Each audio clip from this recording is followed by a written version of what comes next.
Olá, benditos! O capítulo de hoje começa com a frase no 18º ano do reinado de Jeroboão. Esta é a única descrição do reinado de um rei do norte que está sincronizada com o reinado de um rei do sul. Lembrando que, segundo Crônicas, se concentra apenas em narrar os fatos ocorridos no reino do sul de Judá. A conexão neste versículo provavelmente se deve ao fato de que os eventos envolvem tanto Israel quanto Judá. Uma observação importante neste ponto é que enquanto você estiver lendo Crônicas, tenha sempre em mente que os livros de Reis e Crônicas não registram a história exatamente do mesmo ponto de vista. O enfoque do cronista é sempre os reis do sul de Judá, porque foi em Judá que foi estabelecida por Deus a dinastia de Davi, que era importante para os leitores do cronista que estavam voltando de um período de 70 anos do exílio da Babilônia. Abias, filho de Salomão, reinou apenas 3 anos em Jerusalém, mostrando que Deus não abençoou seu reinado. Ele iniciou uma guerra contra Jeroboão e o reino do norte com 400 mil homens, enquanto Jeroboão veio ao seu encontro com 800 mil homens. Abias pôs-se em pé no alto do monte Zemaraim, que provavelmente ficava na fronteira norte de Benjamim, na divisa entre os dois reinos, e ali de pé ele falou corajosamente a Jeroboão e seu exército em alta voz, lembrando-os dos verdadeiros alicerces da fé do povo de Deus.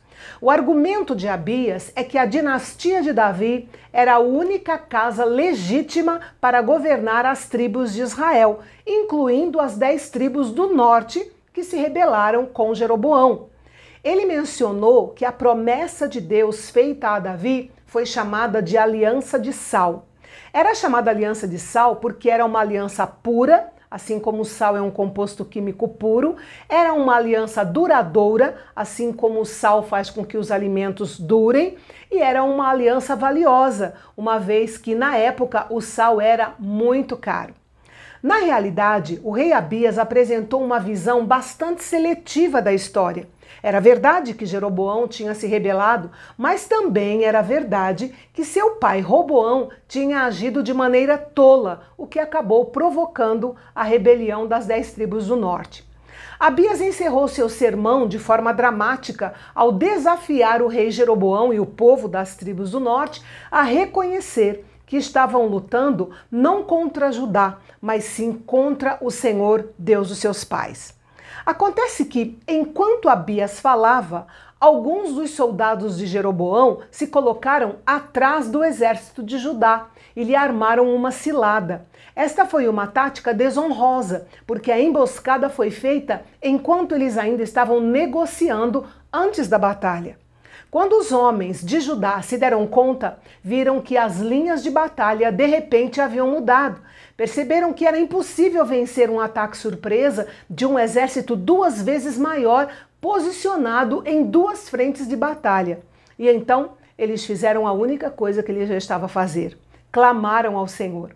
Ao mesmo tempo que clamavam, os sacerdotes tocaram as trombetas, como orientava a lei de Moisés. E o exército de Israel soltou um grito de guerra, como havia acontecido na tomada de Jericó. E a vitória veio no mesmo instante. Não sabemos como Deus agiu, mas ele certamente defendeu o seu povo quando eles não podiam se defender. O ponto a ser ressaltado aqui é que nossos inimigos podem nos cercar por todos os lados aqui na terra, mas nenhum poder terreno pode impedir Deus, que está acima de nós. O caminho para cima é sempre mantido livre. A escada que liga a alma aflita a Deus e ao céu nunca pode ser bloqueada, exceto pela transgressão e pelo pecado. Os filhos de Judá prevaleceram porque confiaram no Senhor. O cronista queria que esse ponto ficasse bem claro. A razão pela qual Judá derrotou Israel, embora eles estivessem em menor número, foi porque Judá confiou no Senhor. Mais da metade do exército de Jeroboão foi morto pelo exército de Judá. Os soldados de Abias se deslocaram para o norte e tomaram algumas das cidades e vilas de Jeroboão. Entre as cidades, a tomada de Betel é uma menção irônica sobre a incapacidade dos bezerros de ouro de defender seu próprio santuário, pois Betel era um dos lugares importantes de adoração do Reino do Norte. Essa foi uma perda irreparável para Jeroboão. Aliás, Jeroboão não recuperou mais o seu poder no tempo em que Abias reinou. Foi o fim das ameaças contínuas de Israel contra Judá. O poder de Jeroboão foi enfraquecido até que o Senhor o feriu e ele morreu. Mas Abias ficou mais poderoso, apesar de seu coração não ter sido fiel ao seu Deus.